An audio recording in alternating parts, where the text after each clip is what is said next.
وادی ہنزہ کے بالائی علاقوں میں برف باری کے باعث شاہراہ قراقرم پر سفر کرنا مشکل ہو گیا۔ پھسو گاؤں کے نوجوانوں نے برف میں پھنسی گاڑیوں کو نکالنے میں مدد کی۔ ہنزہ میں آج برف باری ہوئی، کافی زیادہ برف باری ہوئی، جس کی وجہ سے روڈ پہ کافی زیادہ صبح سے گاڑیاں سٹک تھی، اور یہاں کے نوجوانوں نے اپنی مدد آپ کے تحت تمام گاڑیوں کو اور جتنے بھی ٹورسٹ ہیں سب کو ریسکیو کیا۔ برف باری کے نتیجے میں شاہراہ قراقرم برف سے ڈھک گئی ہے۔ ٹریفک حادثات کے خطرات کے پیش نظر مقامی رضاکاروں نے انسانی ہمدردی کے تحت سڑک پر مٹی ڈال کر گاڑیوں کی آمد و رفت کو یقینی بنایا ہے۔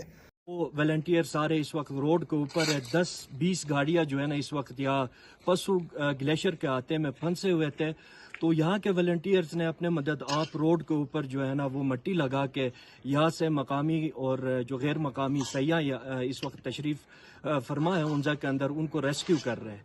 شاہراہ قراقرم پاکستان اور چین کے درمیان واحد زمینی رابطہ ہے۔